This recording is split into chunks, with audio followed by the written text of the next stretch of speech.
terme péjoratif. Donc, je vais dire pour nos machines, un Photoshop pourrait être synonyme de suicide. Ok, je vois qu'il y a de nouveaux arrivants. Il est 20h06. Je pense que on va laisser cours. On va laisser cours aux discussions et faire entrer en scène l'intervenant de ce soir. Alors, bonsoir, Monsieur Joseph. Bonsoir. Est-ce que tout le monde se porte bien? Oui, nous allons excellemment bien. Oui, on vous reçoit très bien, monsieur. D'accord, je vais bien aussi également. D'accord.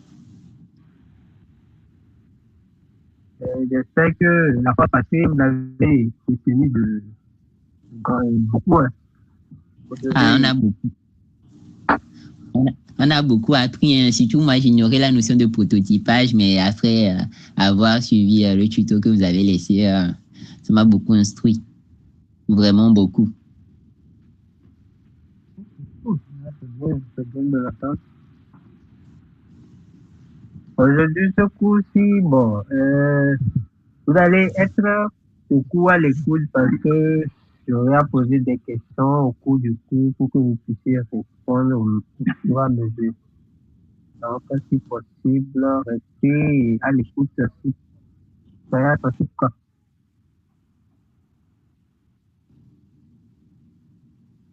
C'est bon, non? Oui, c'est bon, monsieur. C'est là. une très bonne approche même. Comme ça, on sera à 100% si le qui-vive. D'accord. Ok, si c'est bon, là, on peut commencer.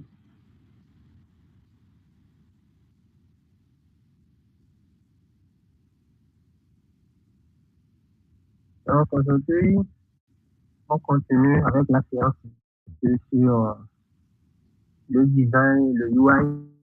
Donc, comment créer des interfaces avec Figma. Ok. Et on va voir la structure d'une interface, la typographie, lisibilité, couleur et cohérence. Et pour certains points, on ne va pas tout regarder, mais pour certains documents, on va passer plus de temps. Et donc, sans tarder, on va commencer avec la structure d'une interface et l'utilisation de l'information. Donc, pour toute application, site, tout produit, que ce soit graphique ou bien que ce soit du motion design, tout ce qui concerne le côté design, vous aurez toujours à structurer votre contenu. Donc, comment vous allez présenter vos informations. Donc, c'est tellement important que c'est l'une des bases du design. Donc, une chose qu'il faut retenir dans cette partie, c'est que notre cerveau ne lit pas, il scanne. C'est-à-dire qu'on regarde les choses et on retient d'une manière automatiquement l'image d'abord, le ressenti. Comme les marketeurs nous disent, on achète avec le sentiment et on justifie par la logique. Donc, quand vous mettez votre structure de votre information, de l'information que vous voulez mettre en place sur l'interface, donc, qu'est-ce que la personne va lire en premier? Donc, vous devez hiérarchiser les informations. L'hiérarchisation va sur plusieurs points. Ça peut être l'hiérarchisation des textes. Même la page ici que vous voyez ici, vous pouvez voir ici l'introduction. Donc, si quelqu'un ouvre automatiquement ici, il va d'abord l'introduction avant de lire un et avant de venir le cerveau ne lit pas une stade. Donc, cette hiérarchisation de l'information, ici par exemple, c'est un système en tête. Donc, ça, ici. Donc, vous devez toujours avoir ça en tête lorsque vous voulez créer votre interface. Sinon, sans ça, s'il y a trop d'informations, l'utilisateur est perdu et il finit par laisser, il va dire, bon, où est-ce que je vais cliquer, qu'est-ce que je vais faire? Donc, l'utilisateur est perdu. Donc, on va faire une petite chose. Je vais cliquer ici et vous allez me dire pourquoi vous avez vu premièrement alors que on peut faire directement ici comme ça. Qu'est-ce que vous voyez premièrement et dans quel ordre? Donc, autre, vous allez, si possible, parler. Oui. Si on va aller dans le chat ou bien les gens vont prendre le micro pour parler. C'est-à-dire que quand tu cliques en même temps, tu vois qu'est-ce que tu retiens premièrement en même temps et qu'est-ce que tu peux dire. Si j'ai la parole, monsieur Justin, peux-tu me permettre? Monsieur Joseph, Oui, tu as la oui, parole. oui. Alors, quand je tombe sur l'image que vous venez de montrer, moi, ce qui tape premièrement, ce qui tape à l'œil, premièrement, c'est d'abord la couleur, là, le carré avec la couleur. Après, le 1, puis le message qui est en bas.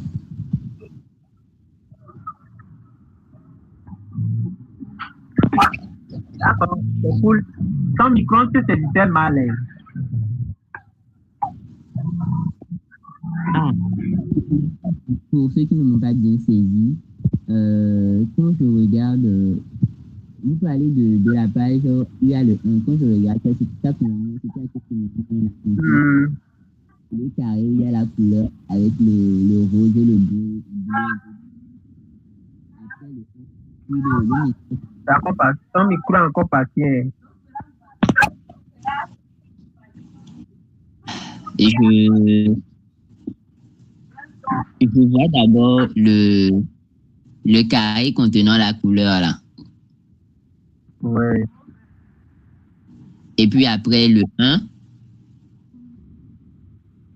et le message en bas du 1. D'accord. Donc, comme ici, vous allez voir que toujours, on a toujours l'image qui va toujours se faire voir. Donc, quand une personne regarde, c'est la première chose qu'elle va regarder d'abord avant de venir lire le texte. Donc, généralement, le fois, on avait parlé du splash screen et du onboarding. Sur l'onboarding, généralement, c'est mieux de mettre, par exemple, une image, une petite image animée. Généralement, un GIF ou bien, bon, il y a plein d'extensions où c'est avec l'outil pareil. Voilà, ça aussi, je peux vous partager ça. C'est un site comme ça qui nous permet de faire des animations. Avec ça, vous pouvez créer des... C'est vrai qu'avec Illustrator ou bien, bon, même avec Figma aussi, c'est possible. Vous pouvez faire des petites animations, des petites interactions. Après, vous faites un graphique et vous l'animez en format. Je vous partager.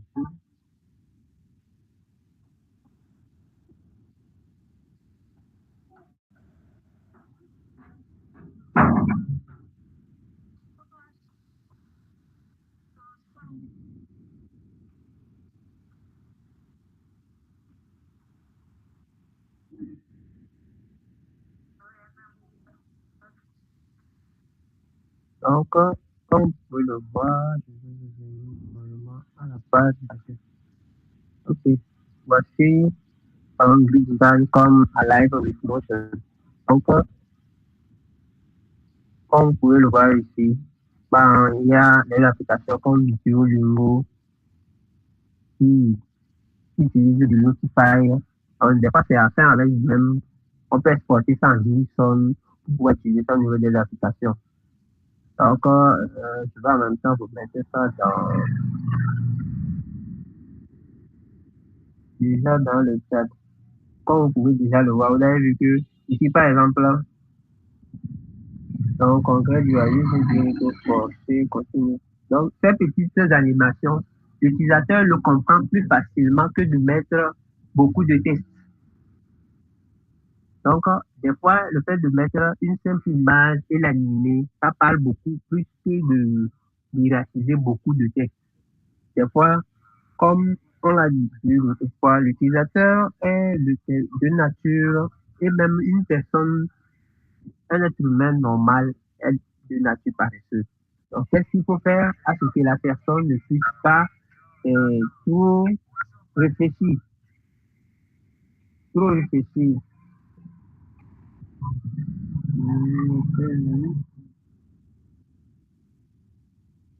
Donc, je vous ai collé le lien du site. dans la discussion. Donc, comme vous pouvez le voir, il y a plein de sites qui le font et d'apps mobiles aussi. Il y a Wise, par exemple, vous pouvez voir. Ils font des animations. Donc, ici, avec ces petites animations, l'utilisateur comprend ce que l'application fait en un rien de temps. Pas besoin de se fatiguer de lire un long texte. Parce que faire lire l'utilisateur long texte, c'est aussi contre-productif. Vous devez, si possible, réduire au maximum vos textes. Donc, même si vous allez présenter quelque chose de simple, vous devez d'abord réduire si possible. Pour ça, des fois, j'aime plus l'anglais. En anglais, on a en quelques mots, on résume l'idée. Mais en français, pour parler d'une idée, il faut utiliser plus de mots. Il faut parler plus de mots. Mais en anglais, c'est très facile. Avec quelques mots, vous dites ce que vous avez à dire. On vient de voir l'exemple de Wise. Donc, vous pouvez aller parcourir ce site. Donc, vous pouvez aussi, il y a des outils, vous parcourez. Vous pouvez aussi créer pour vos propres solutions. Donc, ce qui vous vient comme idée, vous pouvez le recréer de zéro ici. C'est une ressource vraiment qui aide beaucoup. Donc, quand vous voyez, on peut créer. Donc, quand vous créez un compte, vous pouvez vous passer comme ça et mettre ça sur l'animation. Donc, vous pouvez même vous-même, même si ce n'est pas peut-être un outil, vous pouvez vous challenger en mettant, en faisant ça sur le, le onboarding. Donc, vous pouvez vous entraîner dans ça. Mais ça ne sera pas seulement que le onboarding. Des fois, peut-être, ça serait des petites vidéos ou ceux qui utilisent Duolingo, vous allez voir qu'il y a beaucoup de trucs animés dedans. Et c'est pour cela pour rien que Duolingo est placé à un level donné dans les classements des applications.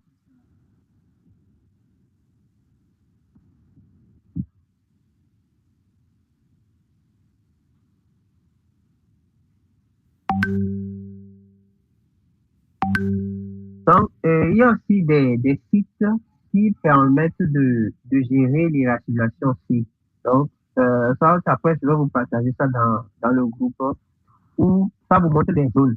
Quand vous voulez, quand vous prenez par exemple une app mobile ou un site web, maintenant, je passe l'article. Lorsqu'on prend une app mobile ou un site web, vous allez voir que il y a certaines parties il y a certaines parties que l'utilisateur aura tendance à aller d'abord voir. Et il y a certaines parties qu'il ne va pas regarder premièrement.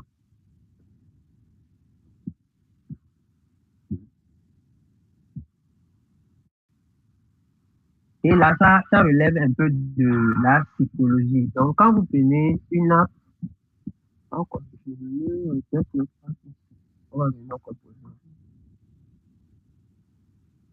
vous prenez une application, vous allez voir généralement que lorsqu'on présente quelque chose, par exemple, disons ici, vous allez voir que lorsque vous allez présenter vos informations, qu'est-ce que vous voulez que l'utilisateur voit en premier? Donc, ici, par exemple, est-ce que vous voulez utiliser par rapport à la couleur? Donc, je veux qu'il voit, d'après la couleur, premièrement, l'information affichée. Après, maintenant, peut-être je vais y activer au niveau de la police. Donc, vous devez prendre tout ceci-là en compte en faisant votre design. Sinon, vous risquez de faire des utilisateurs qui ne comprennent pas comment l'application marche et qui se perdent dans un tas d'informations. Donc, des fois, faire des graphiques. Donc, pour utiliser des informations, utilisez les images généralement. Les images parlent plus. C'est là pour rien qu'au primaire, on fait plus des vidéos, on fait plus des photos. C'est vrai que bon, des vidéos, ça ne fait pas trop, mais on fait plus des vidéos et des photos aux enfants. Parce que avec l'image, on retient facilement que du texte. Maintenant, donc, au niveau du texte ici, faites aussi des graphiques. Et des chats animés.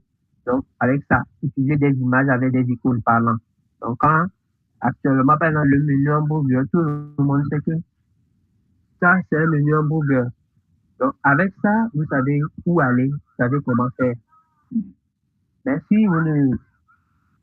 C'est pour ça, l'autre fois, le coup, un impression disait que quoi? La roue, vous ne savez pas où vous allez réinventer la roue. Il y a des choses qui ont été déjà faites.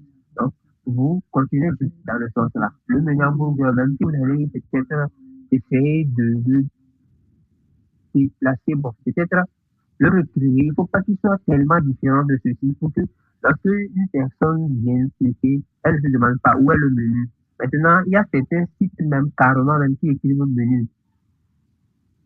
Et un autre site que je peux vous conseiller en termes d'inspiration et qui peut aussi vous aider, c'est Award.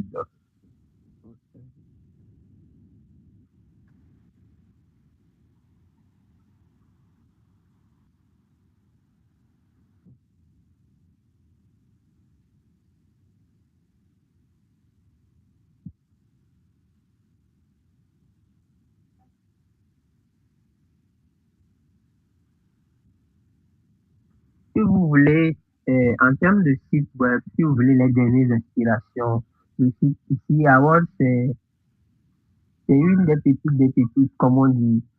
C'est-à-dire que chaque jour, il y a un site qui gagne selon les sites qui ont été soumis. Donc, vous allez voir et vous allez vous inspirer. Vous allez voir. Si on prend par exemple ceci ici, vous allez voir qu'il y a l'image et. Je voulais pas vous dire, je voulais voir le site.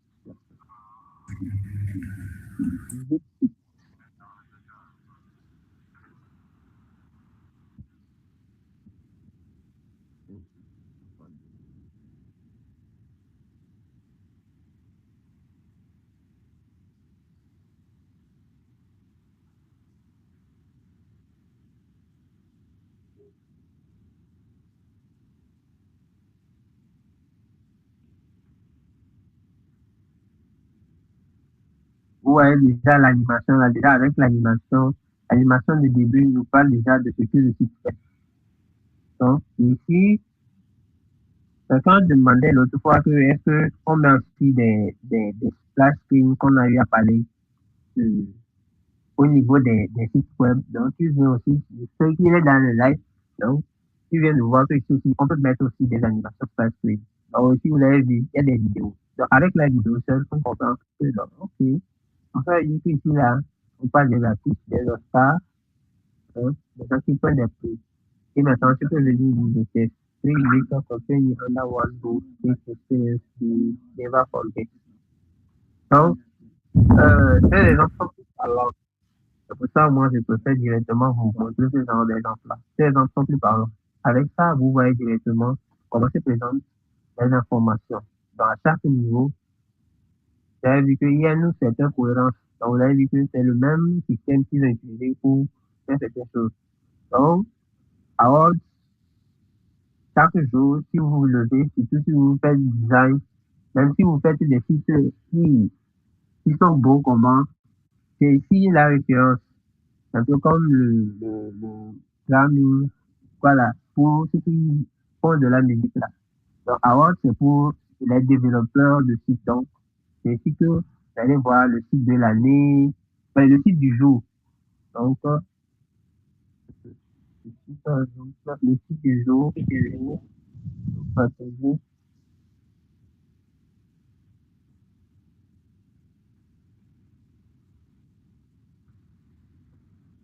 Alors, si vous avez un site et que vous-même vous avez confiance en votre réalisation, vous pouvez le soumettre sur Award et vous allez gagner des prix. Donc, sur votre site. Ici, c'est uniquement que des sites, ça ne prend pas de. Et il y a beaucoup d'argent qui viennent postuler des sites ici. Donc, si vous voulez de l'inspiration, vous pouvez venir ici. C'est-à-dire que les sites que les gens font et qui se vendent, pas juste pour faire joli, joli, mais c'est des sites qui sont vraiment. Donc, sur Award, vous avez beaucoup de choses. Donc, faites un tour, si possible. Ok, monsieur Joseph. Oui. On aimerait également avoir le lien de Award. Ah, d'accord. Merci beaucoup.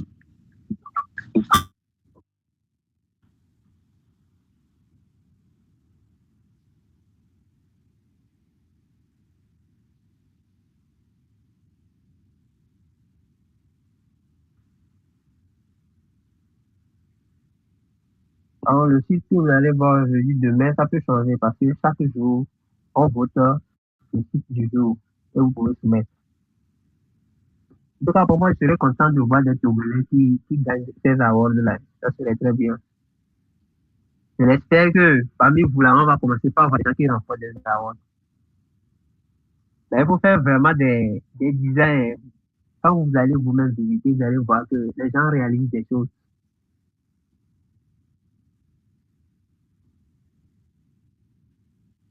Ok, on continue notre système. On va parler de ce qu'on appelle les wireframes. J'espère que vous avez déjà entendu parler de wireframe. Hmm?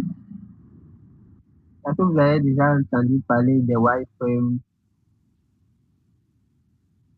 Personnellement, non. Quelqu'un a déjà entendu parler, vous pouvez lever la main. Ou si vous êtes dans mon cas, vous pouvez mettre des pouces en bas, pourquoi pas. Moi, je pense que j'ai déjà... Ferme ton micro.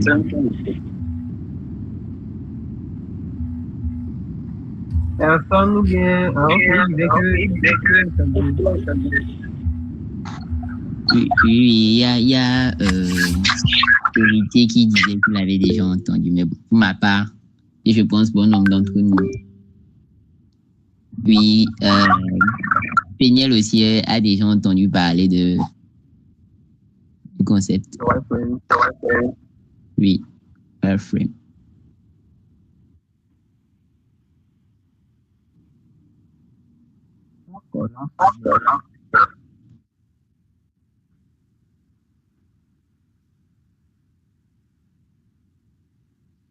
Maintenant, une chose qu'on va faire, on va parler des systèmes design. C'est-à-dire que, généralement, parce que des fois, on parle de design système ou bien système design. Il y a des fois une petite nuance. En code, quand tu fais du développement web, il y a ce qu'on appelle du design système. Mais quand tu es designer aussi, il y a ce qu'on appelle du design système. C'est-à-dire que c'est un système où vous allez créer des composants que vous allez réutiliser dans toute l'application. C'est ça qui va faire que vous n'allez pas utiliser certaines couleurs à certains endroits et d'autres couleurs à d'autres niveaux. Mais dans tout votre design, vous vous retrouvez avec le même design. Donc, en parlant en même temps de ça, on va en même temps toucher à la fois les couleurs et la typographie. Donc, je vais vous repartager rapidement. Vous pouvez le voir.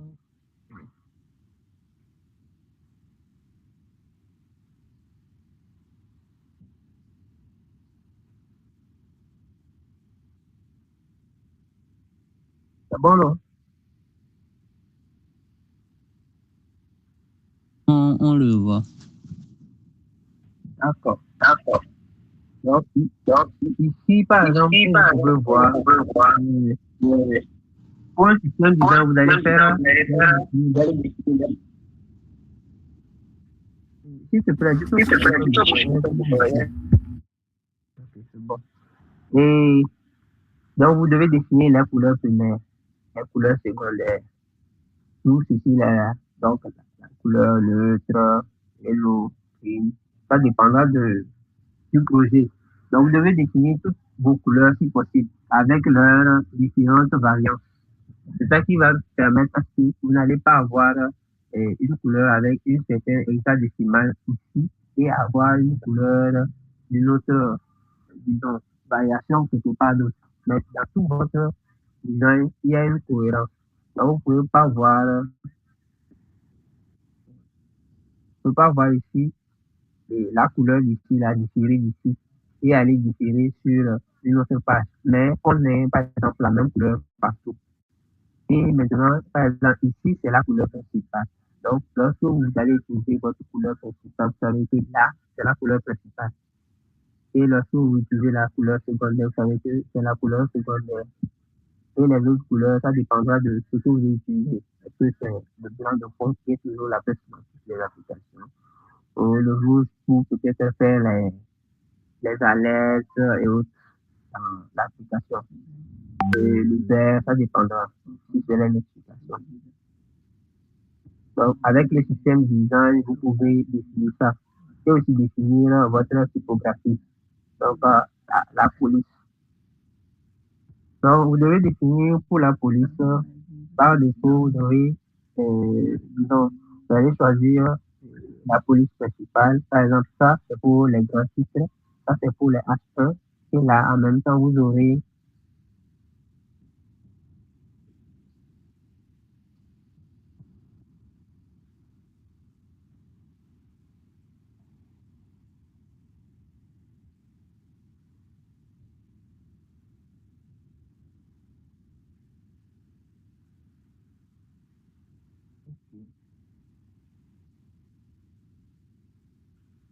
ainsi, par exemple, la police s'intègre. Donc, ici, on vous montre comment se présente la police là, que vous allez écrire. Donc là, vous allez définir une taille.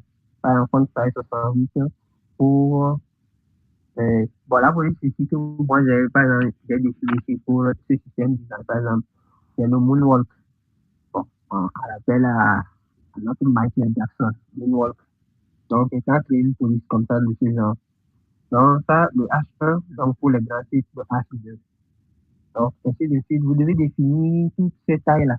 Ce qui va faire que lorsque vous allez utiliser au niveau de votre police, à ce niveau-ci, lorsque vous allez prendre quelque chose, bon, si on prend un test, et qu'on saisit, et qu'on a saisi une information, lorsqu'on vient ici, on peut ici choisir dans les variables locales, dans ce fichier, ce que vous avez fait, vous avez utilisé. Et là, vous pouvez utiliser les polices.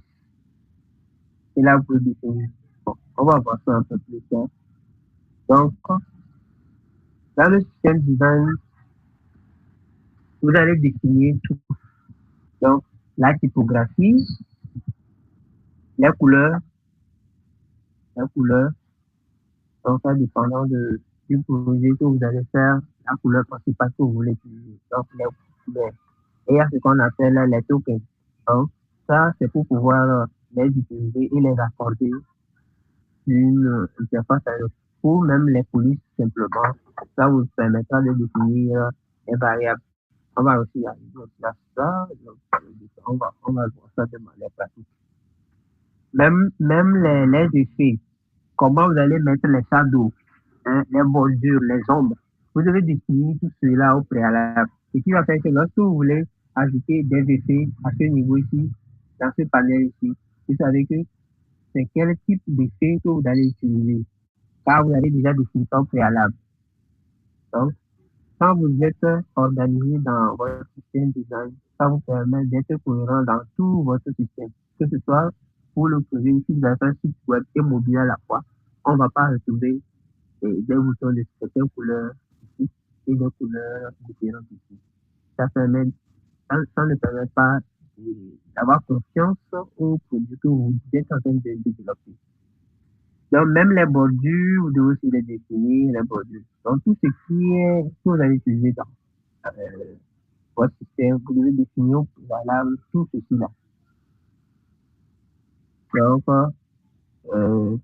après avoir défini la couleur, les effets, les styles, le radius, les tokens, la police, maintenant, en ce moment, vous pouvez passer maintenant à ce qu'on appelle les composants.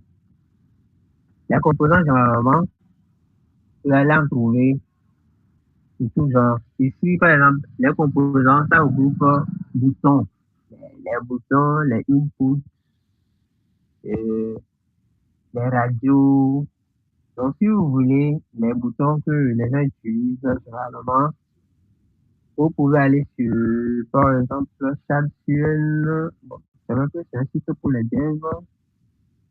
Chatfuel, ben, je vais vous le partager comme ça là. Ça va vous permettre d'avoir le même langage un peu avec les devs. Si vous êtes uniquement designer et que vous n'êtes pas full dev. Donc,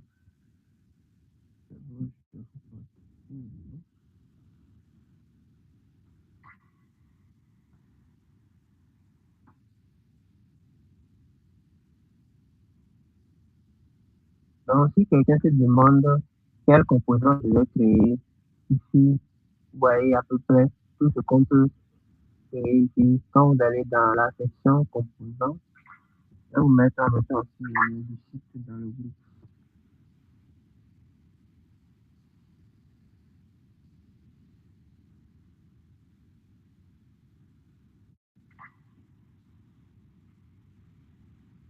Donc, comme vous pouvez le voir ici, les différents composants qu'on peut créer. Donc, ça peut être calendrier, accordéon, badge. Donc, il y en a beaucoup. Mais dépendant du projet, vous n'êtes pas obligé de tout créer en même temps d'un seul coup. C'est vrai qu'avec l'IA peut vous aider dans certains cas de générer. Vous n'avez pas toujours besoin de faire tout à la main rapidement. Ça prend généralement du temps. Donc, avec l'IA vous génère vous-même, vous choisissez la couleur du base et lui vous génère les différentes versions qu'il faut. Donc, s'il faut les validations, le sidebar, donc vous devez créer pour tout ça. Ça prend du temps aussi. Et qui va vous permettre que quand vous travaillez avec le développeur, vous savez que vous devez le fournir quel type de bouton pour le fond. Sinon, si vous-même, vous ne créez pas des composants, vous allez vous retrouver à chaque fois à recréer les boutons sur chaque page. Mais lorsque vous créez des boutons, vous pouvez les utiliser. Il y a des boutons par défaut. Il y a des boutons par défaut que Figma donne.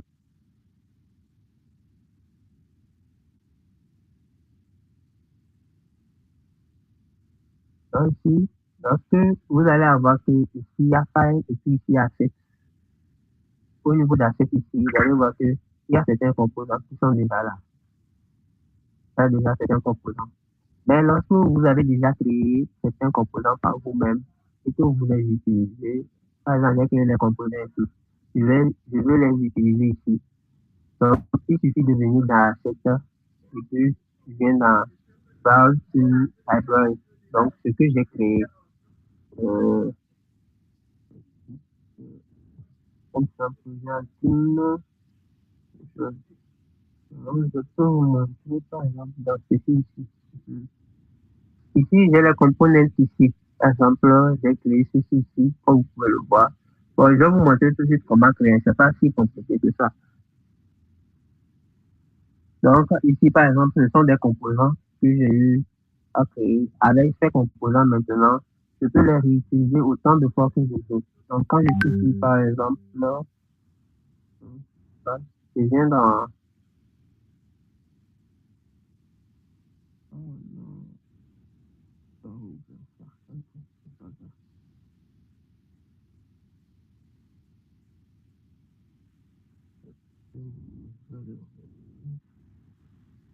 Le compte.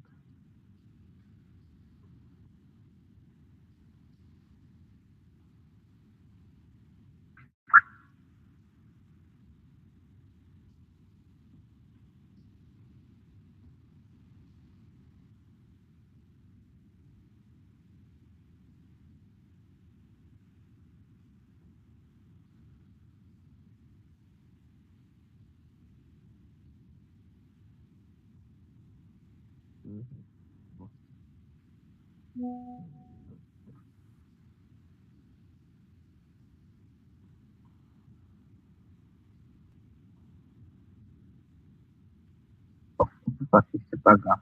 Mais,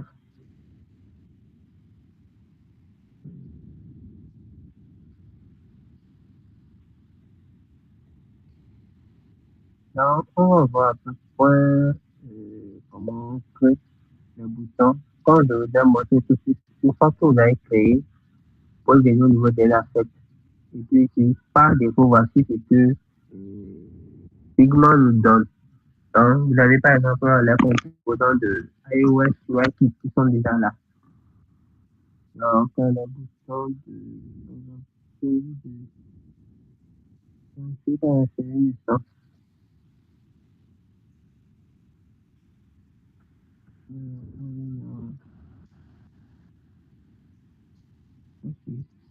de ici, par exemple, donc je peux utiliser autant de fois que ce composant-là. Je ne peux pas encore revenir encore, je prends un autre et l'utiliser.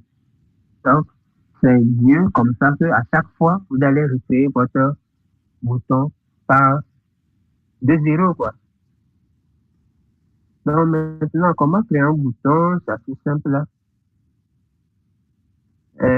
Si, par exemple, je veux créer un bouton simple, par exemple, je tape juste bouton. Donc, on ne va pas créer tous les composants, mais ce qu'on va prendre à faire avec le bouton, cela est applicable partout. Donc, si vous allez créer les inputs, vous allez appliquer le même système. Si vous allez créer quel composant autre, les menus, peut-être les foutures de fois. Des fois, vous allez créer des composants et créer d'autres sous-composants ou bien de plus grands composants à partir des petits composants que vous avez eu à faire. Donc, ici, lorsque j'ai mon bouton, je peux passer en auto-layout. C'est que vous connaissez l'auto-layout Shift A. Donc, ça que vous connaissez le raccourci et c'est plus facile. Moi, je préfère la plupart du temps utiliser les raccourcis. Les raccourcis vous permettent d'aller vite. Donc, pour les raccourcis, vous pouvez utiliser ça facilement. Figma même donne ça. Il y a des raccourcis qui donnent sur un site. Donc, vous pouvez chercher ça, les raccourcis Figma. C'est pas quelque chose de chose. Donc, et lorsque je fais le tour layout me permet d'avoir des bordures. Par défaut, lorsque je mets un texte, vous allez voir qu'il y a une différence.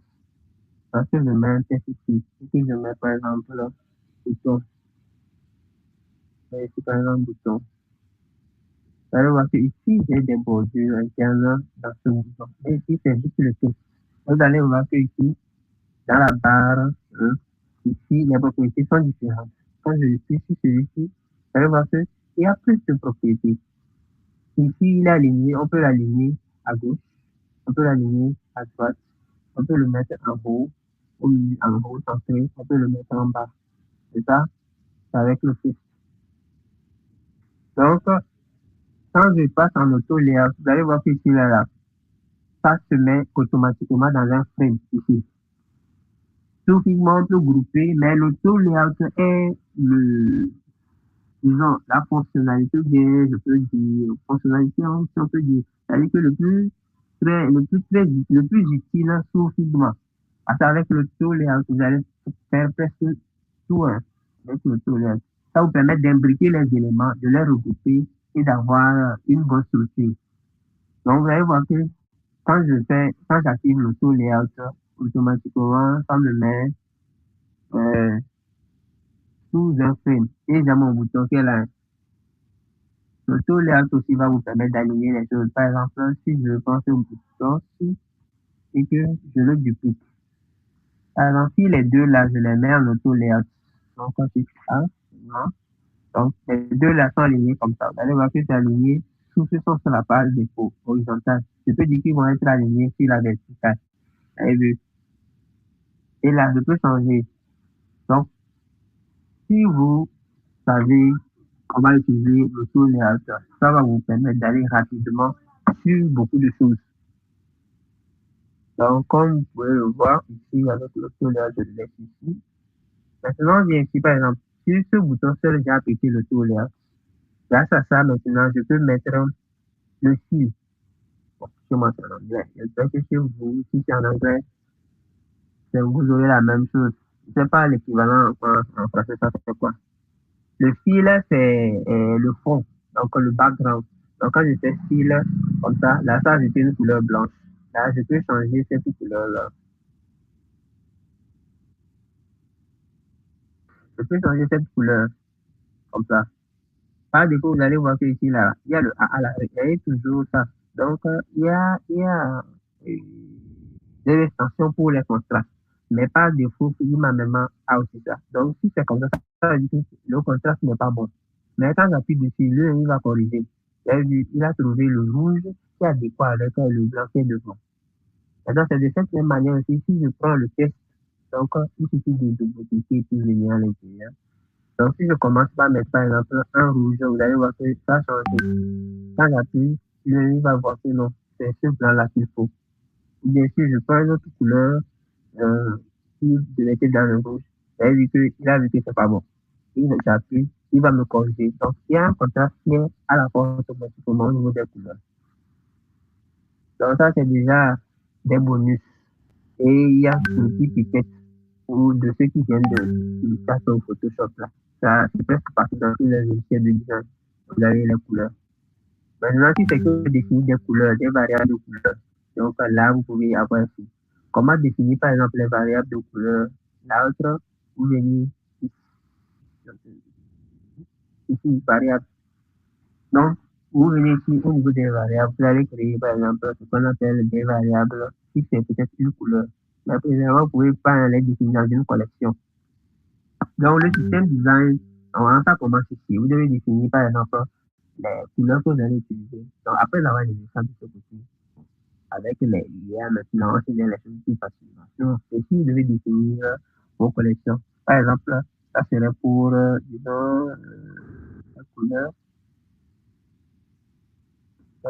Là, je crée par exemple une couleur. Donc, je lui donne un nom, par exemple, ça serait le white default, et que c'est du blanc. Donc, le FF. Donc,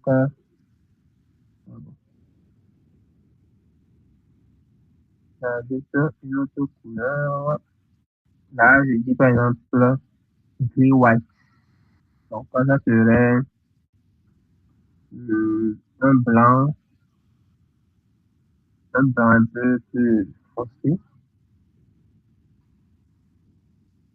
Et ici, un blanc un peu plus clair, sombre, comme ça.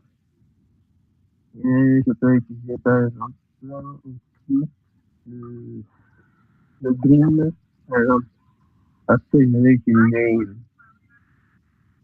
valider. Donc, je vais définir ces couleurs-là au préalable avant de le faire ici à partir des composants comme ici, je vais venir dans un autre fichier. Donc, ça c'est par exemple pour la couleur. Donc, je peux voir par exemple donc, pour le rouge. Ce qui va permettre que je vais utiliser le même rouge là partout.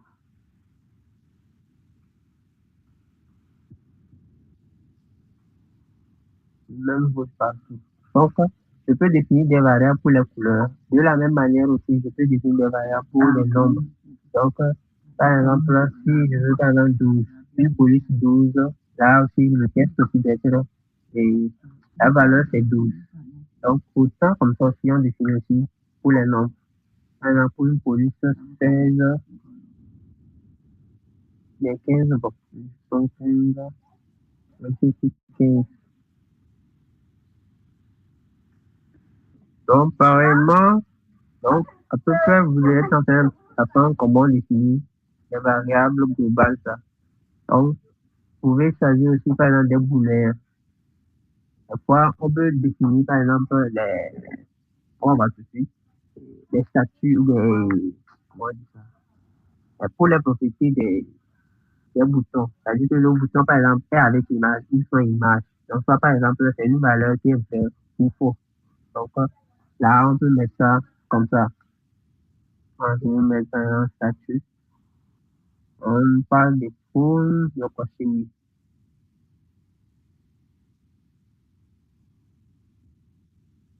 Donc, on peut aussi définir aussi des chaînes de caractères.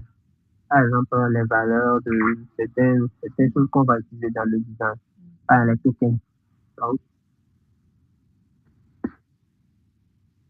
Donc, au préalable, vous devez définir ce genre de choses. Une fois que c'est comme ça, parce que c'est ça, alors, au niveau des couleurs, par exemple, si je vais choisir une couleur, quand je viens dans la librairie, elle va que automatiquement, la couleur là se présente ici. Et je peux utiliser la couleur là. Parce que je vais faire autre chose. Par exemple, mettre un bouton submit. Donc, quand je le mets en auto layout, Et que je vais choisir une couleur, je viens dans la librairie, je pense vert. Ça, c'était pour le test.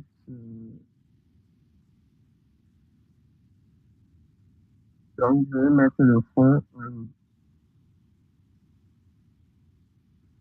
le test en blanc. Et pour le fond, je le mets en vert.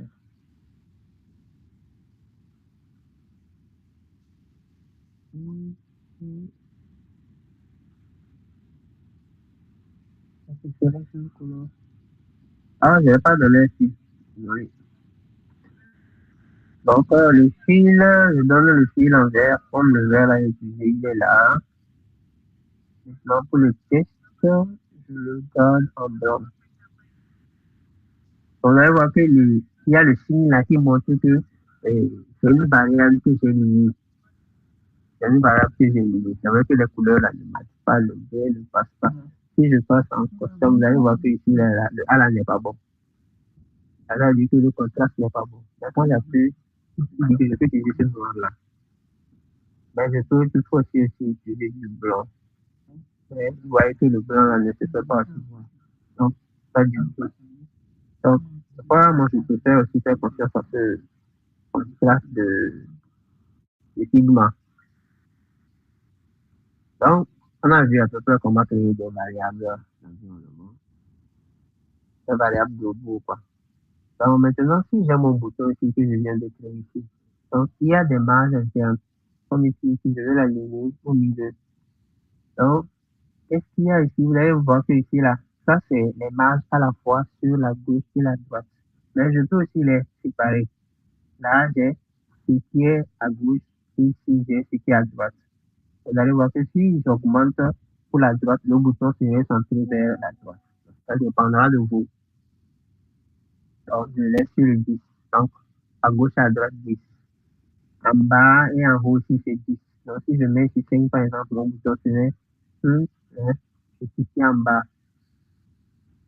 Donc, à chaque fois, vérifiez tout ceci là.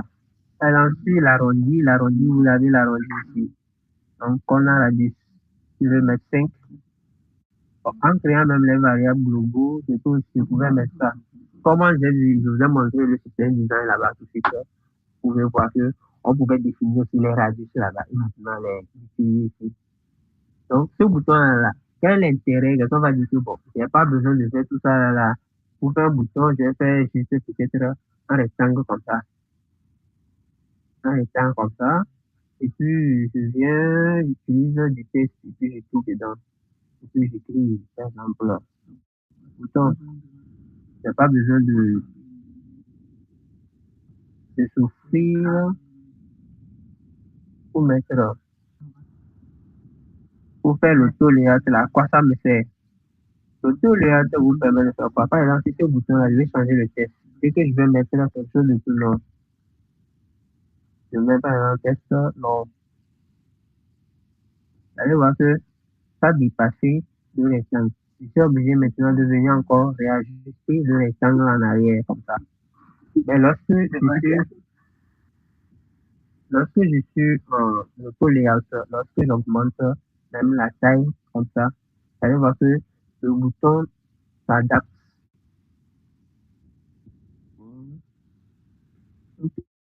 Oui, des trucs.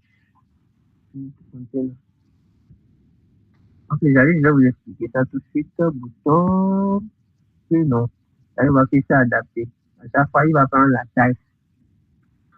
Donc, c'est l'un des intérêts de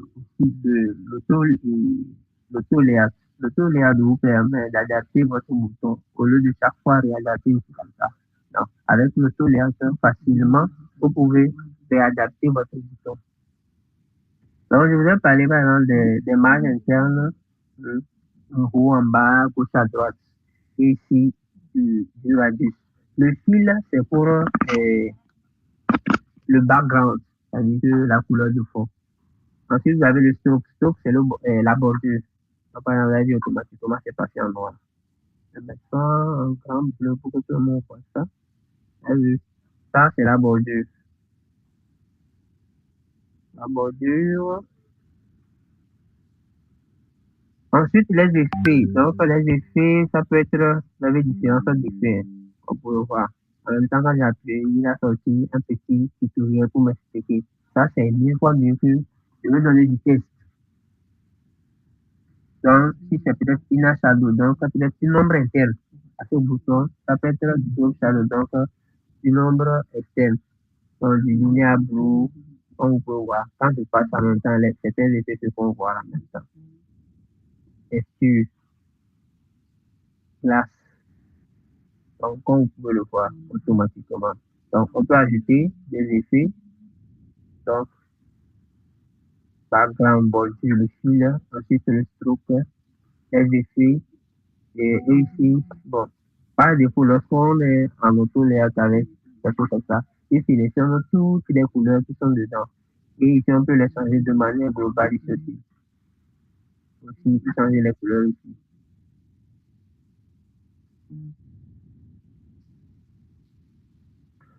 Et un autre point aussi, c'est, bon, il y a du grid, laissons ça d'abord. Revenons ici. Ici, lorsque je suis en auto-layout, en auto-layout, ça va que chaque montée, il est aligné au milieu, soit de la ligne vers la gauche, soit vers la droite.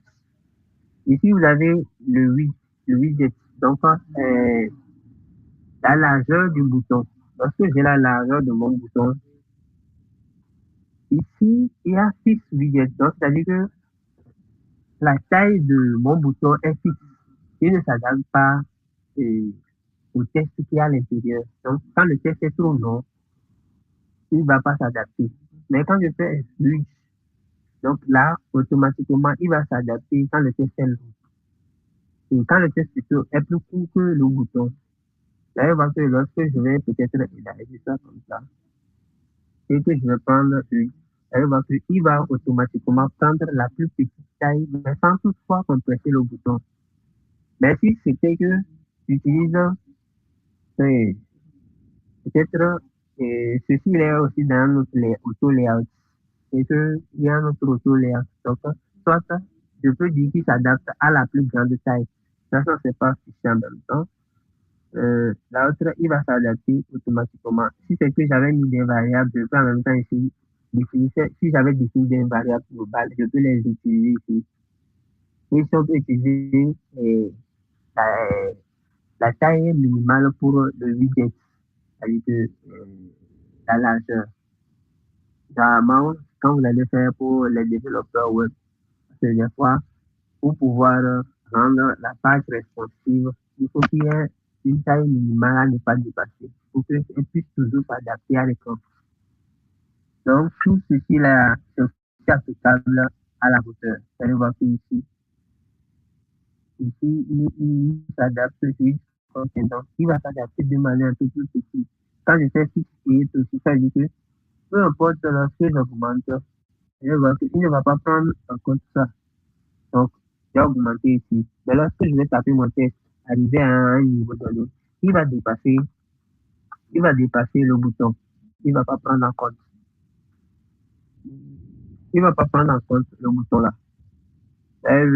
Mais lorsque je veux venir prendre le frame, lorsque je prends le frame et que le hit se fait Rich Content, il va s'adapter automatiquement à toute la largeur du texte. Avec l'auto-layout, c'est quelque chose qui nous fait gagner beaucoup de temps. Comment le voir? Ensuite, bon, ici, je voulais montrer ça tout de suite. Ça, c'est l'alignement vertical et horizontal. Généralement, c'est par rapport à deux éléments. Ce n'est pas généralement par rapport à un seul élément. Donc, parce que j'ai deux éléments qui sont alignés comme ça. Et que les deux, là, par exemple, lui, en auto-layout, aussi, bon, même si cela n'est pas trop important, parce que je prends les deux. Et que les deux, maintenant, je les mets en auto-layout aussi. Les deux, je fais ça, je les mets en auto-layout. Vous allez voir que un qui vont s'aligner d'une manière, donc l'un à la suite de l'autre. Des fois, lui, il prend en compte. Si ton texte est comme ça, de gauche vers la droite, donc l'auto-layout, il va le prendre dans le sens de là, de l'horizontale. Mais si c'est celui-ci en haut, celui-ci en bas, il va faire ça dans le sens vertical. Donc là, en ce moment-là, il va faire c'est ici. Et je vais retrouver. Donc, je pense que je vais retrouver un petit peu par rapport à ça.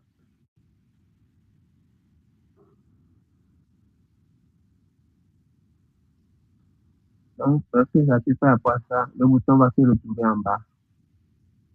Le bouton va se retrouver en bas. Là, les deux boutons sont ici. Vous allez voir que ici, il est dans un frame, l'autre est dans un frame. Et les deux sont dans un autre frame. Donc, Figma fonctionne en système de frame. Lorsque vous prenez maintenant, lorsque vous prenez ceci, vous allez voir que c'est aligné ici. Si je fais alignement en haut, il va amener ça en haut, en bas.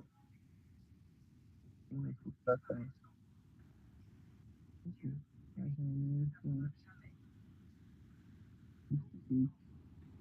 je vais centrer, il va centrer non seulement le bouton là, et les deux. C'est-à-dire que c'est comme quand on fait justify content, et puis on fait center là. Donc, il aligne ça au centre. Donc, voilà ce que l'auto-layout en quelques minutes nous permet de faire. Bon, on était en train de parler des composants. Donc, lorsque je crée un bouton, il y a ce qu'on appelle les différents états d'un bouton. Il y a le défaut, par défaut, le default, il y a le over, il y a le over. Le over, c'est quoi? C'est quand, le over, c'est quand, par exemple, la souris passe, là, vu que quand la souris passe là, il y a ce trait là. Ça, c'est le over. Maintenant, il y a aussi quel autre statut? Il y a le disable aussi. Il y a le disable. Il y a le disable. Maintenant, si on prend notre bouton par défaut, je mets le layout.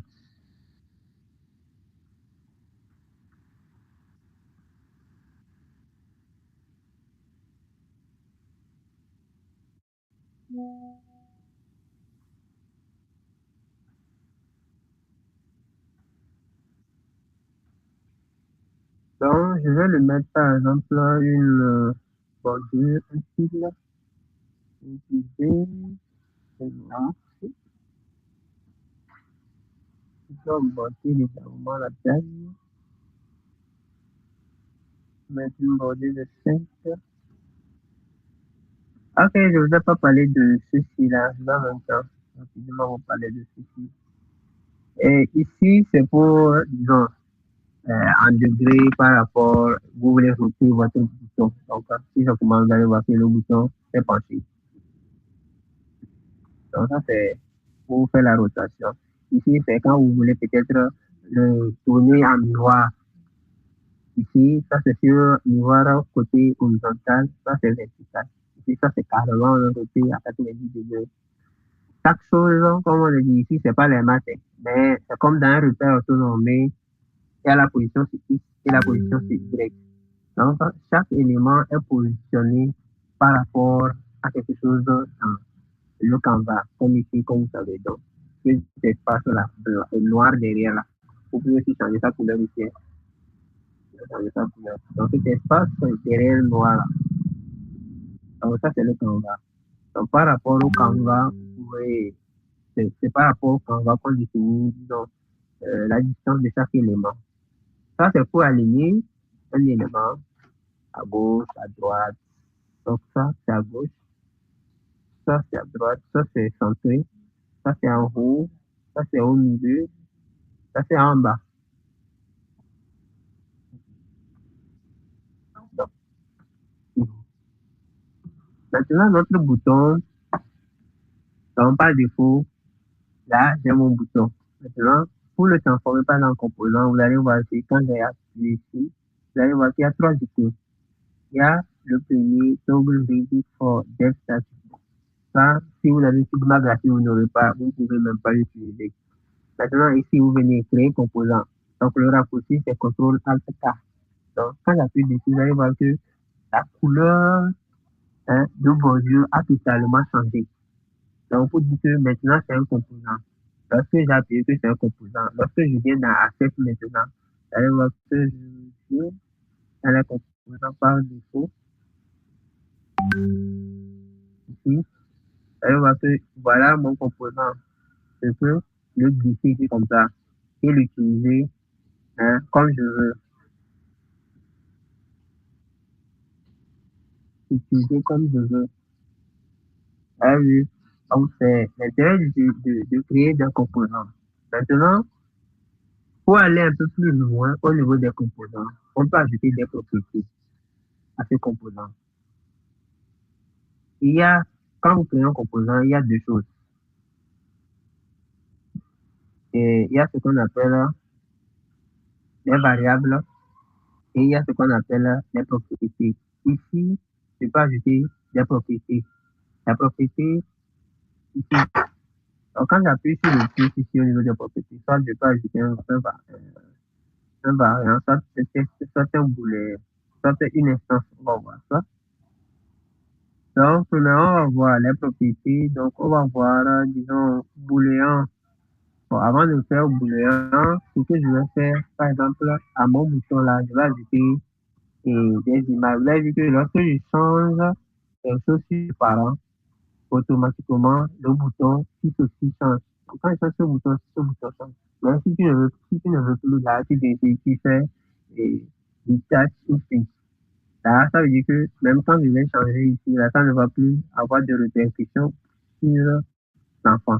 Mais ça ne veut pas dire que lorsque je vais sortir un autre bouton ici, tout ce là, lui il reste toujours composant. Il va garder toujours les détails de celui-ci. Utilisant les icônes, par exemple.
Donc, lorsque vous avez des icônes comme ça, vu que ça a la même hauteur et la même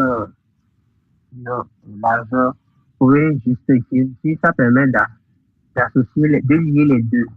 Comme ça, quand je modifie, automatiquement, la hauteur, la largeur aussi s'adapte. Donc, je peux créer mon bouton comme ça avec, disons, des images. Maintenant, je vais d'abord faire quelque chose d'abord. Je vais ajouter une variation du bouton. Je vais ajouter une variation. Donc, je vais faire un peu pour ajouter une variation du bouton. Dans cette variation, par exemple, je vais enlever l'icône de gauche. De droite plutôt. Je vais enlever l'icône de droite. Maintenant, lorsque je vais enlever l'icône de droite, par exemple, celui-ci, par exemple, ici. Donc, vous allez voir que ça, c'est le variant par défaut là. Ça, c'est le 1. Ce qui va faire que maintenant, désormais, lorsque je vais prendre, par exemple, un composant, ici, par exemple, là, ouais. Lorsque je vais prendre un composant ici, dans mon fichier quelque part, je peux venir changer son essence pour dire que je veux plutôt le bouton là. Donc, on peut définir autant de variations automatiquement pour ce bouton-là. Donc, je peux continuer par ajouter. Maintenant, je peux enlever par exemple des icônes. Par exemple, pour ce bouton-là. D'abord, lui, je garde d'abord cette version. Ensuite, j'ajoute encore une autre version. une autre version dans laquelle il n'y a pas ce bouton-là. Maintenant, j'ajoute une version dans laquelle il n'y a pas de donc de bordure. Je peux enlever par exemple la bordure. Maintenant, j'ajoute par exemple, j'ajoute juste la bordure. J'enlève le fond. Donc, pour la bordure,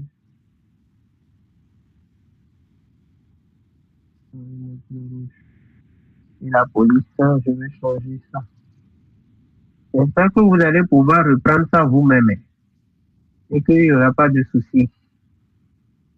En tout cas, le chat est là. Au cas où si quelqu'un a des difficultés à reprendre, il n'y a pas encore de soucis à ce moment. Donc, lorsque vous allez voir que je prends ce bouton, automatiquement, j'aurai plus de choses. Donc, j'aurai ça, soit c'est ça, soit c'est ça là, soit c'est ça. Et je peux le renommer. Quand vous faites ça, vous pouvez le renommer pour pouvoir avoir des noms plus explicites.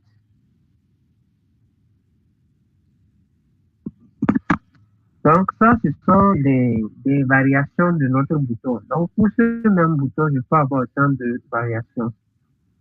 Donc, par exemple, ici, je pouvais ajouter une autre section sur ceci. Par exemple, le visible. Donc, là, par exemple, lorsque on ne l'utilise pas, par exemple, là.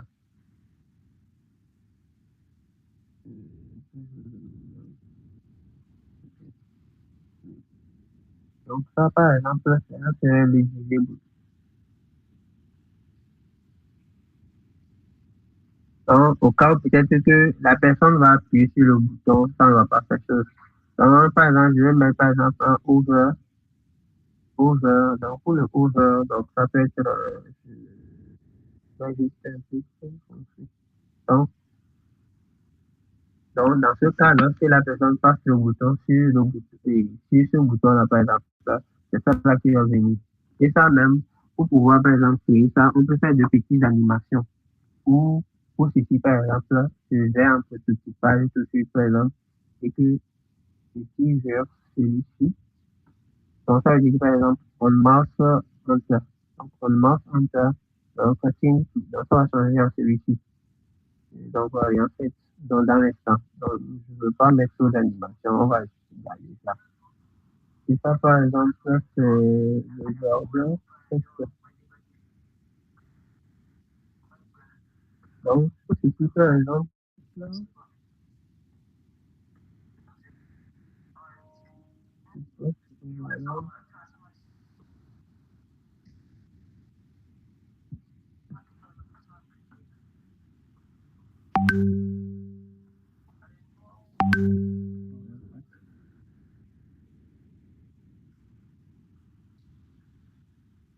Je prends le variant 4. Je vois son petit page. Bon. Ce que je vais faire, je prends le temps.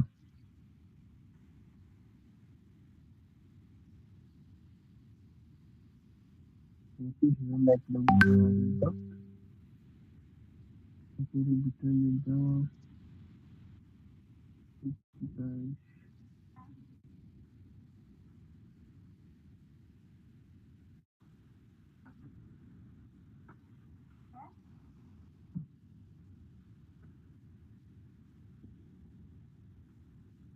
Donc, là, vu que lorsque je fais amener la souris, ça a changé. Donc, je n'ai pas refait dans l'autre sens.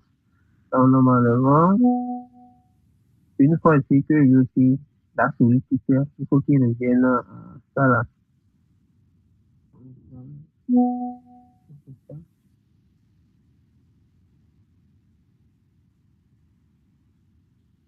Donc, on marque les.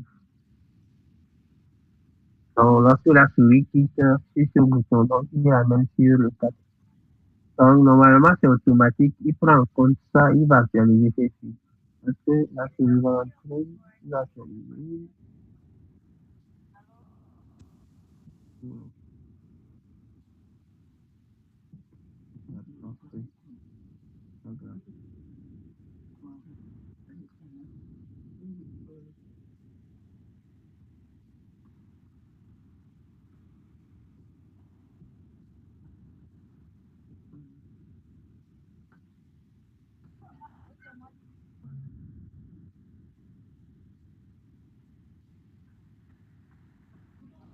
En même temps, vous pouvez voir, donc, quand je fais la suivi devient sous sa forme normale. Donc, des fois, c'est une manière de faire des animations très facile. Donc, vous pouvez aussi mettre, par exemple, les loadings que les gens font au niveau des animations où ça tourne, faire, par exemple, tourner le bouton là. Vous pouvez mettre ces étapes et puis animer ça avec le prototypage de manière facile. Donc, ce n'est pas quelque chose de compliqué. Ça, par exemple, c'est une manière aussi de faire, par exemple, les composants. Il y a une autre manière aussi où ça, vous mettez les variations vous-même.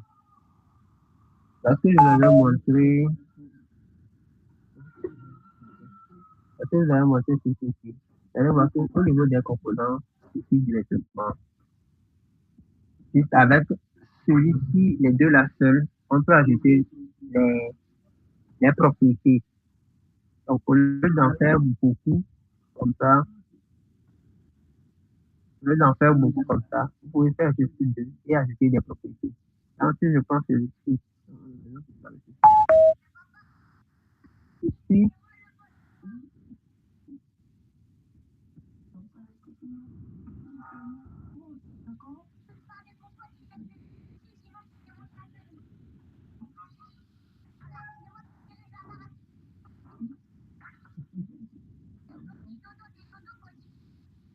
là, je vais ajouter maintenant, disons par exemple, un boulet.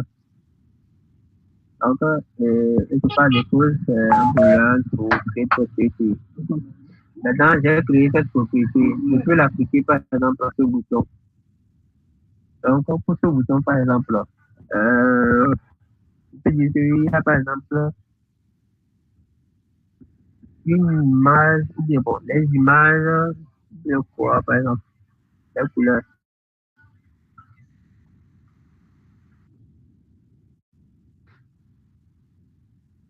Pour ce bouton-là, par exemple, je peux l'ajouter des propriétés. Bon, qu'est-ce qu'on peut le prendre?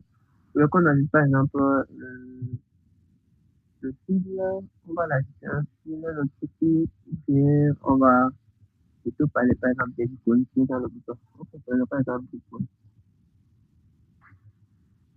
Donc ici, par exemple, apply variable copy. Donc par exemple, je peux l'ajouter booléenne. On a vu au niveau de l'apparence, donc par exemple, l'apparence, je le mets booléen. Donc des fois, c'est juste, des fois, bon, ok, ça, tout que j'ai créé de manière globale aussi là. Donc par défaut, ça serait oui. Mais ici, pas c'est oui. Donc quand je choisis oui, ça veut dire que maintenant, lorsque je vais prendre mon bouton au niveau de la flèche, elle va que lorsque je prends ce bouton maintenant comme ça, elle va qu'il y aura propriété qui doit s'afficher au niveau du bouton. Donc, il n'a pas fait, ça doit s'afficher.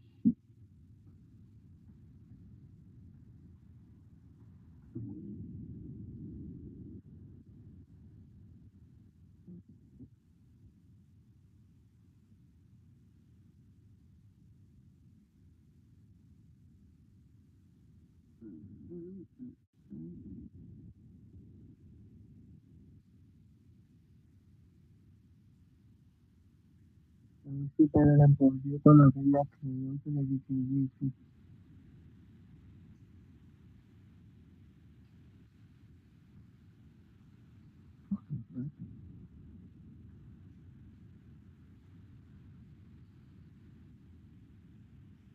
La propriété n'est pas valide. Bon, c'est pas grave.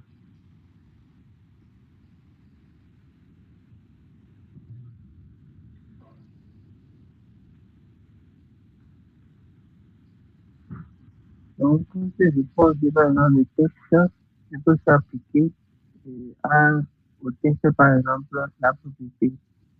Là, parce que j'avais pas le texte. Non, non, non.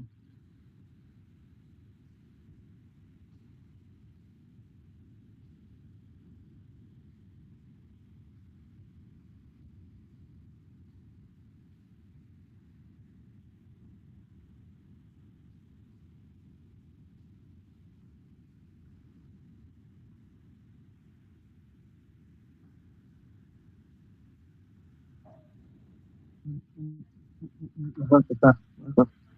Voilà. Là, je peux l'activer et enlever le texte. Ici, quand j'avais fait pour ceci, pour l'image, c'est parce que j'ai pris celui de la version globale. Ça fait que j'ai ça.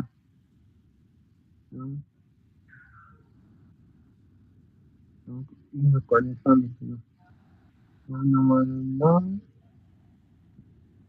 donc pour le texte, maintenant, si je reprends ça,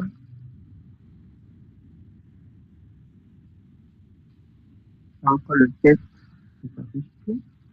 Donc maintenant, si c'est un autre aussi qu'il y a, donc tu peux aussi voir ça. Donc c'est aussi une manière de le faire pour ne pas faire beaucoup trop, de faire tous ces instances-là comme ça. Donc au lieu d'ajouter ces instances comme ça à la main pour tous ces boutons, on peut le faire juste avec un seul bouton et puis ajouter toutes ces propriétés-là. Donc je fais une propriété pour ceci, pour le texte, une propriété pour les images, les icônes, une propriété pour le background. Donc, ça se fait et vous le faites pour tous les composants. Donc, ça, c'est à peu près ce qu'on peut faire avec par exemple, le bouton. Ça. Donc, vous devez le faire comme je vous ai montré sur le site. Quand vous allez sur le site, vous avez autant de components. Donc, vous pouvez le faire pour les boutons, pour les inputs, pour les cadres. Donc, vous pouvez créer, par exemple, un cadre. Je sais pas, on n'a pas trop de temps, mais on va essayer quand même de faire rapidement un cadre. C'est-à-dire que, parce que vous voulez faire un cadre, mettre une image avec image et puis du texte. Donc, généralement, ça se présente sous ce format. Donc, c'est mon image qui est là. Je lui donne, par exemple, une bordure. Quand j'ai défini le moyen pour ça, je pas difficile. Maintenant, je peux mettre du texte. Tout ça peut être ici. Le titre,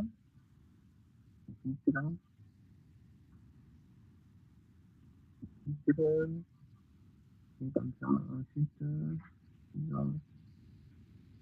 sous-titre, sous-titre, sous-titre, et puis bon.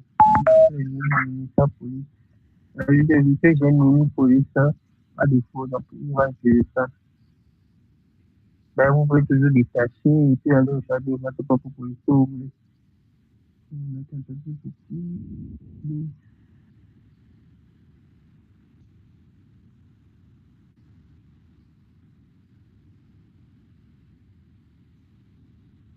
Et maintenant, par exemple, mettre une image. Maintenant, qu'est-ce que je veux commencer par faire? Je fais les deux là, je les mets en auto-layout. Dans l'image, je le passe à 24. Et voilà, par rapport aux deux là, je les mets en auto-layout. Donc, vous allez voir que les deux, d'abord, j'ai le test. Je le teste. Ensuite, j'ai les deux là que c'était pas passé en auto-layout. Donc, c'est en auto-layout.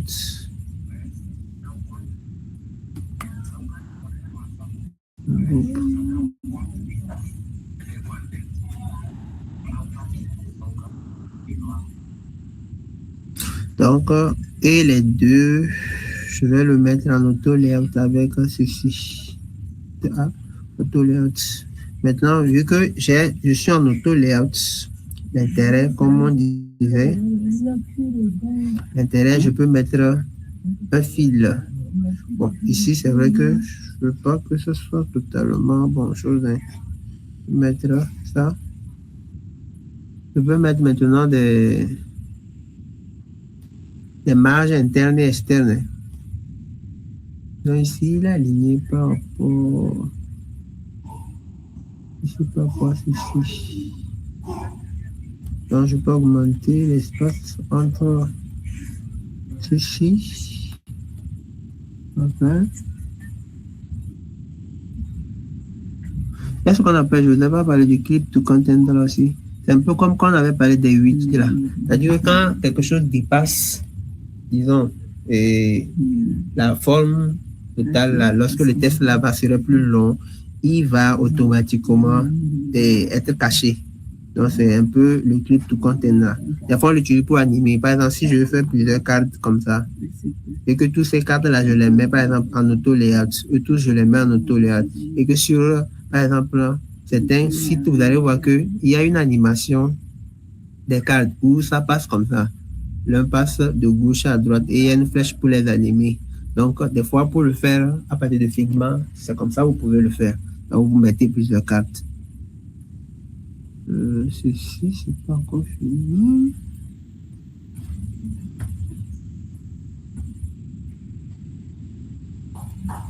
Ici, je vais ajouter une marge.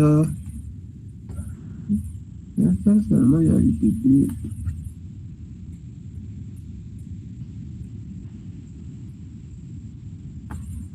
De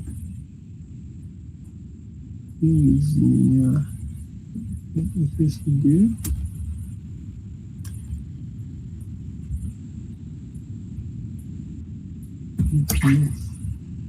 Donc là, il va mettre des marges en haut et en bas. C'est ceci que je ne comprends pas. Voilà, ok, il a fait. Par exemple, cette forme, comme j'ai fait click to content, vous allez voir qu'il a pris ici.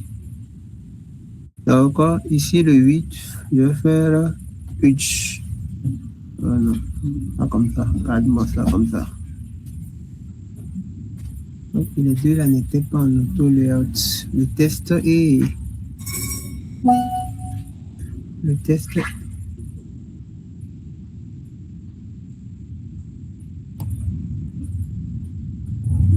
Encore.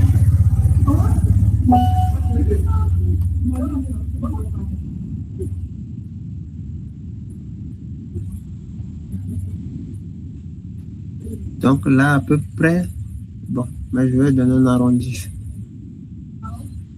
De 5, par exemple. À peu près, j'ai ça, donc peut-être que c'est la structure de comment je vais présenter les choses. Donc, et après, peut-être je le transforme en composant. Donc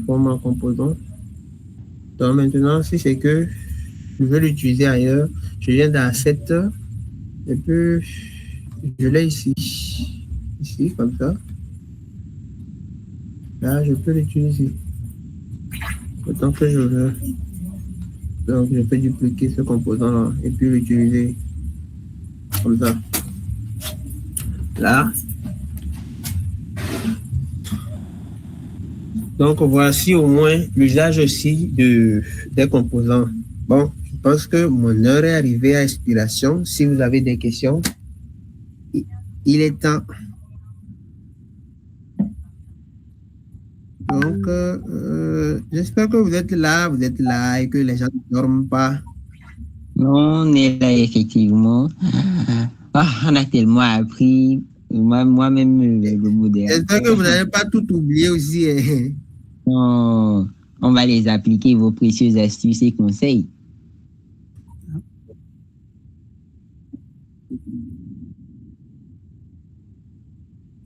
D'ici 30 minutes, c'est ça. Oui. Ça là, c'est à revoir et à reméditer afin de bien acquérir les concepts. Vu que ça a fait une bouffée d'air frais, du nouveau, rien que du nouveau. Ouais. Mais bon, si vous avez des questions, il y a des parties que vous n'avez pas bien saisies, n'hésitez pas à exprimer vos ressentis et Monsieur Joseph est là pour vous répondre.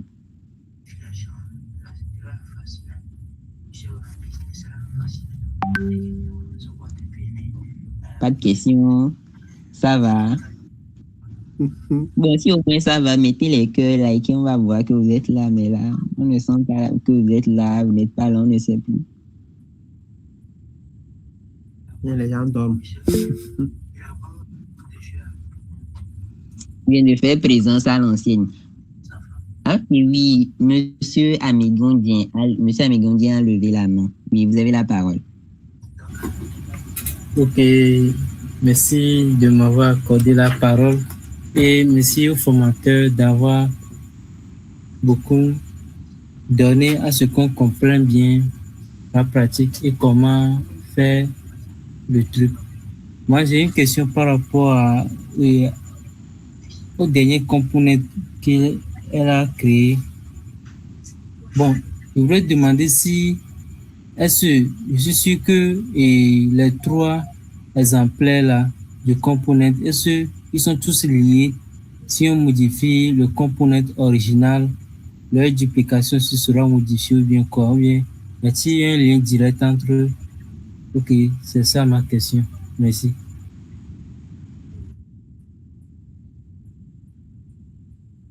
D'accord. Je peux répondre en même temps? Bien, il y a... Oui, effectivement, vous pouvez répondre en même temps. Oui, comme tu peux le voir ici, là, lorsqu'on va modifier normalement ceci, là, tu vas voir que les autres composants aussi vont être modifiés en même temps. Tu veux le voir, non? Donc, au fait, quand vous modifiez le composant mère, les autres vont se modifier automatiquement. C'est comme ça le principe des composants. Maintenant, si on ne voulait pas qu'on modifie, par exemple, ceci, vous pouvez venir ici et puis détacher. Vous avez vu? Vous pouvez détacher. Comme ça, quand vous détachez, là, lorsque vous modifiez celui-ci, bon, ceci, comme je n'ai pas détaché, vous avez vu que eux, ils se modifient, mais l'autre ne se modifie pas.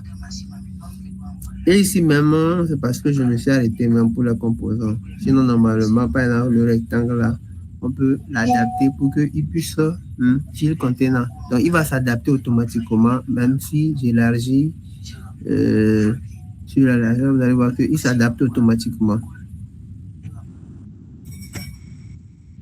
Bon, j'espère que j'ai répondu normalement à ta question. Oui, vous avez répondu. Ok, merci bien. Je viens de faire un test demain pour voir si c'est un bon. Et mais c'est finalement pour voir vraiment l'âge, quoi. Donc, on ne sait pas que le truc va donner forcément pour avoir plus d'informations. Donc, les informations qu'on a, bon, ce sont les informations de l'entreprise demain. C'est comme on faisait quoi, un truc du genre, une copie du. Bon,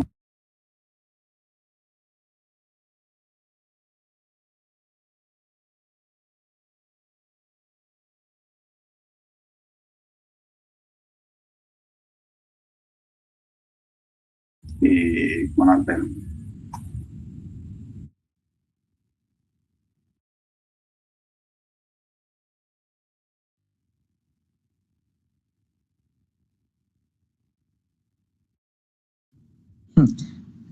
Oui, d'autres personnes ont des questions.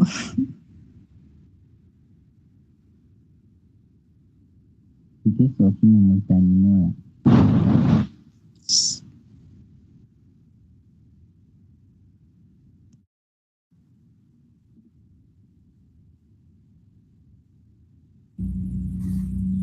Il n'y a plus de questions.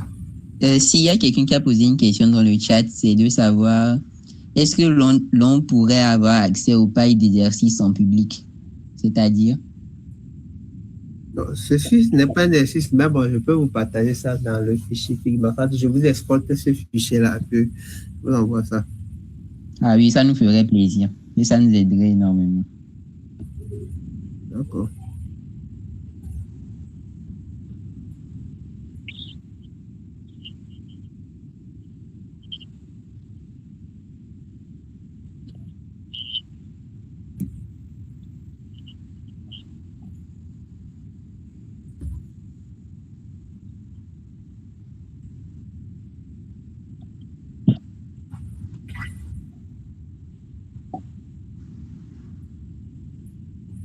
Oh, d'accord, d'accord. Là, c'est clair.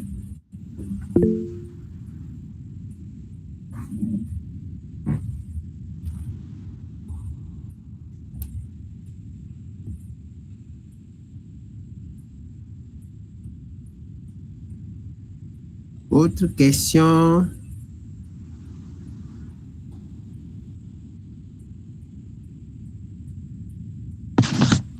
D'autres questions, n'hésitez pas.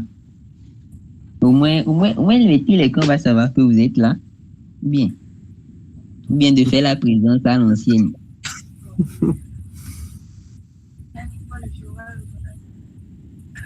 Oui, mon papa est là, Douce est là. Il n'a pas appelé le nom de quelqu'un, il a dit non, il n'était pas là, c'est moi qui ai appelé ça. Ok, si les challengers ou les invités n'ont rien d'autre à ajouter, ni des questions à poser, je pense qu'on va remercier Monsieur Joseph pour cette session. Le design est un truc qu'on croit maîtriser, mais à chaque fois, chaque session que je suis, j'en découvre davantage. Donc, merci beaucoup, Monsieur Joseph, pour cette session. Wow, tellement j'ai appris et j'espère que vous également. Sur ce, je vous dis merci encore une fois et une excellente soirée à vous. Pour ceux qui sont présents, qui suivent aussi, passez une bonne suite de soirée. Pour ceux qui sont loin des téléphones et des ordi, famille, vous avez raté. Hein. Merci beaucoup, Monsieur Joseph. Merci. Bonne soirée à vous tous. Merci. Il y a une main.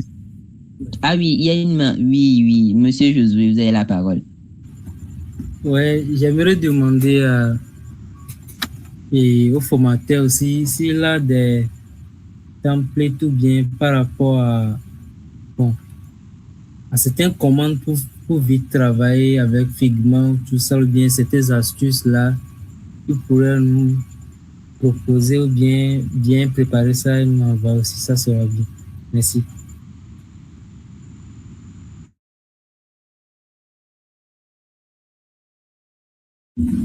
D'accord, là, je vais voir dans le groupe avec les autres de la tech. Il y a plein de fichiers, des raccourcis Figma. Je pense que c'est sur le site officiel même.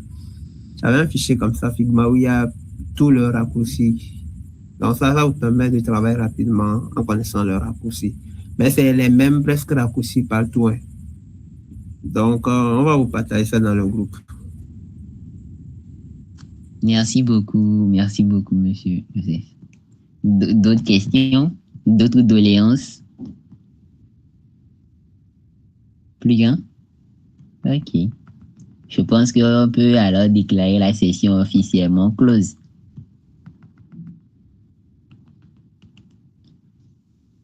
Alors, merci beaucoup, Monsieur Joseph, et à la prochaine. Les challengers, je vais vous rappeler un truc. N'oubliez pas d'aller noter la session de ce soir à l'endroit habituel. Et je pense qu'il est également obligatoire d'écrire vos noms dans le chat. Oh, Nebro, comment? Il y avait une formation. Ok, il faut être un peu les compris.